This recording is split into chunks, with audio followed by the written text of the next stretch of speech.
Selamat sore Bapak Ibu yang terkasih di dalam Tuhan. Semoga Bapak Ibu dalam keadaan baik dan sehat selalu. Kita bertemu lagi dalam Ngopeni Iman di sore hari ini. Mari sebelum kita sama-sama belajar firman Tuhan, kita masuk di dalam doa.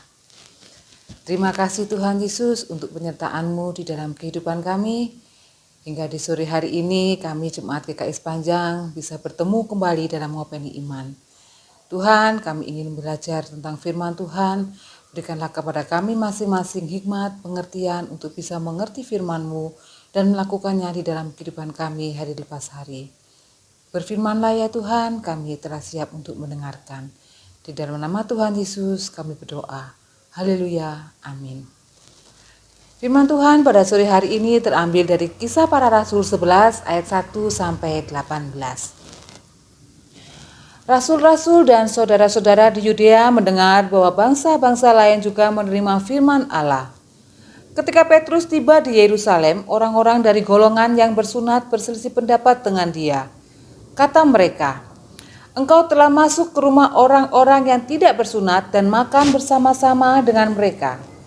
Tetapi Petrus menjelaskan segala sesuatu berturut-turut. Katanya, "Aku sedang berdoa di kota Yope. Tiba-tiba rohku diliputi kuasa ilahi dan aku melihat suatu penglihatan, suatu benda berbentuk kain lebar yang bergantung pada keempat sudutnya, diturunkan dari langit sampai di depanku. Aku menatapnya dan di dalamnya aku lihat segala jenis binatang berkaki empat dan binatang liar dan binatang menjalar dan burung-burung. Lalu aku mendengar suara berkata kepadaku, 'Bangunlah hai Petrus, sembelihlah dan makanlah.' Tetapi aku berkata, 'Tidak Tuhan, tidak, sebab belum pernah sesuatu yang haram dan yang tidak tahir masuk ke dalam mulutku.'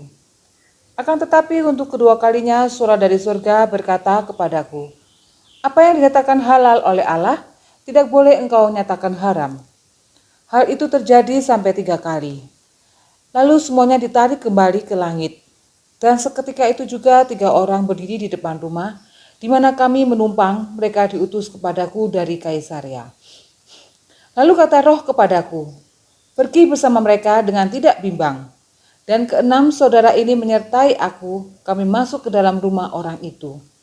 Dan ia menceritakan kepada kami bagaimana ia melihat seorang malaikat berdiri di dalam rumahnya dan berkata kepadanya, 'Suruhlah orang ke Yope untuk menjemput Simon yang disebut Petrus.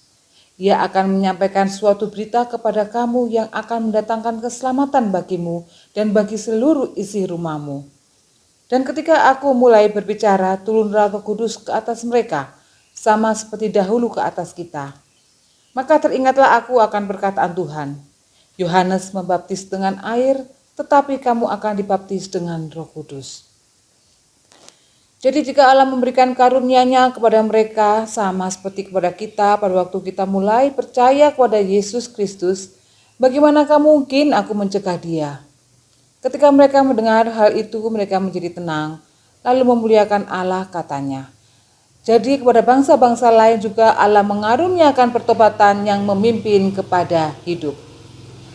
Tema renungan kita pada sore hari ini adalah manusia baru dengan cara pandang baru.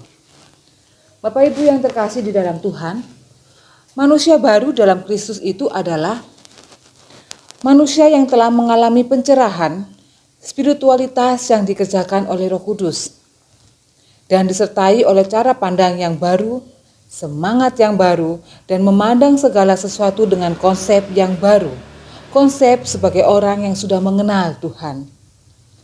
Cara pandang yang baru hanya akan mungkin muncul dari orang-orang yang lahir baru atau manusia baru yang hidup bersama-sama dengan Kristus. Dan cara pandang itu tidak terbatas karena selalu mengalami pembaharuan. Di dalam bacaan kita hari ini mengisahkan tentang Petrus yang hadir, bertemu dan bahkan makan dengan salah satu keluarga non-Yahudi, yaitu Kornelius. Hal ini menimbulkan persoalan atau perdebatan di antara orang-orang dari golongan Yahudi dan mempertanyakan tindakan Petrus tersebut, dan bahkan mereka menyalahkan, mengkritik dan menyudutkan dia. Tetapi Rasul Petrus menanggapi dengan bijak bahwa bukan karena rencananya dan bukan karena alasan manusia saja, tetapi Allah sendiri yang menuntunnya untuk datang memberitakan keselamatan di dalam Kristus, dan melalui penglihatan yang terjadi sebanyak 3 kali. Allah berkenan menyatakan kasih karunia-Nya dengan mengaruniakan keselamatan dan mencurahkan Roh Kudus-Nya kepada siapapun yang Dia kehendaki, dan tidak ada seorang pun yang mampu menghalanginya. Seringkali di dalam kehidupan pribadi kita ada muncul beberapa pertanyaan. Apakah kita percaya kepada Yesus? Atau apakah kita khawatir akan kehabisan sembako atau minyak goreng dan lain sebagainya? Ini realita. Seringkali kita mudah mengaku percaya, tetapi kenyataannya kita masih sering khawatir. Kita tidak percaya bahwa Yesus mampu melakukan segala perkara di dalam kehidupan kita.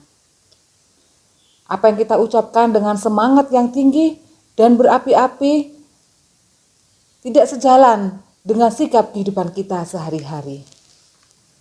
Oleh sebab itu, Bapak Ibu yang terkasih di dalam Tuhan, marilah kita menjadi manusia baru dengan cara pandang yang baru dan memperlihatkan kualitas hidup yang jauh berbeda dibanding yang dulu. Manusia baru mampu menangkap dan mengerti siapa Allah dan apa yang menjadi kehendak-Nya, dan selalu berpacu ke depan dan menjangkau pengharapan yang Tuhan sediakan dan selalu berjalan di dalam iman. Amin. Tuhan Yesus memberkati kita sekalian. Mari sama-sama kita berdoa.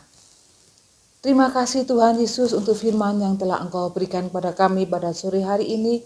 Mampukanlah kami untuk menjadi manusia baru dengan cara pandang kami yang baru, menyerahkan segala kekhawatiran kehidupan kami hanya dalam tangan kuat kuasa-Mu saja ya Tuhan. Bimbinglah kami, sertailah kami senantiasa ya Tuhan, di dalam kami menjalani sisa kehidupan kami. Di dalam nama Tuhan Yesus kami sudah berdoa dan mengucap syukur. Haleluya. Amin.